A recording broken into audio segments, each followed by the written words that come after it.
Digital India is a game-changing initiative of the government led by Shri Narendra Modi ji. It wants to bridge the gap between the rural India and the digital India. It wishes to empower the citizens of India. It wishes to ensure delivery of services electronically. And it is designed to establish a class digital infrastructure. Digital India is fundamentally about removing barriers, removing access barriers for anybody who's consuming information and services. And if you think about e-commerce is all about inclusion. It's all about innovation, entrepreneurship. So we're very excited. If you look at some of the ways that e-commerce could really benefit the Digital India vision, on the consumer side, providing access to consumers across the country to high quality products at great prices provides access. That's a great service to have on top of the infrastructure that you build for Digital India. I mean, Digital India for us is an overarching vision to bring the value and strength of digital services to every Indian. From our perspective, I think the mobile industry is going to be key to realizing the digital vision. And from Qualcomm, there are two elements of Digital India vision that we focus on. One is getting mobile broadband access to every citizen, which means a lot more spectrum, which means affordable smartphones.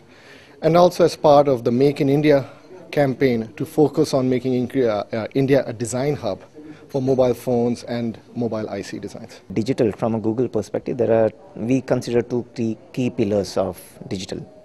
The first pillar is the consumer or the user or the person who uses the internet or consumes the power of internet, and the second pillar is the business part of it, business and the brands and the companies who take care of.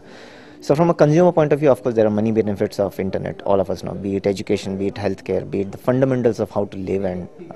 But from a business point of view, I think there's a significant amount of interest from a business community. Digital India as a concept, I think, is extremely interesting, relevant and pertinent.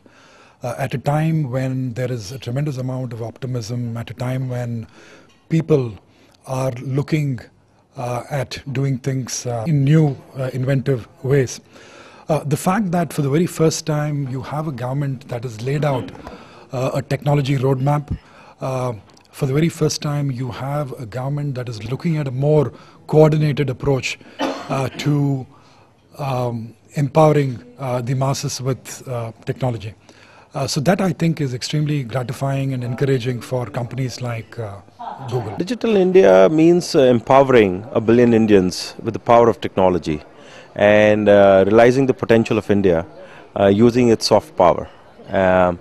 It's a platform where innovation, research, technology and public awareness will all come together in creating an India of our dreams. Digital indicates electronic communication to me, and in today's conference I have learned that it is connecting everybody through the broadband and having data information flows throughout the country, whether educated, literate, not so literate, to everybody across the country. Well, it means many things. For me personally, it means a faster and more reliable broadband connection. For others, it simply means getting onto the net and learning how to use a computer or accessing public utilities and public services and interfacing with the government that much more easily on an online platform.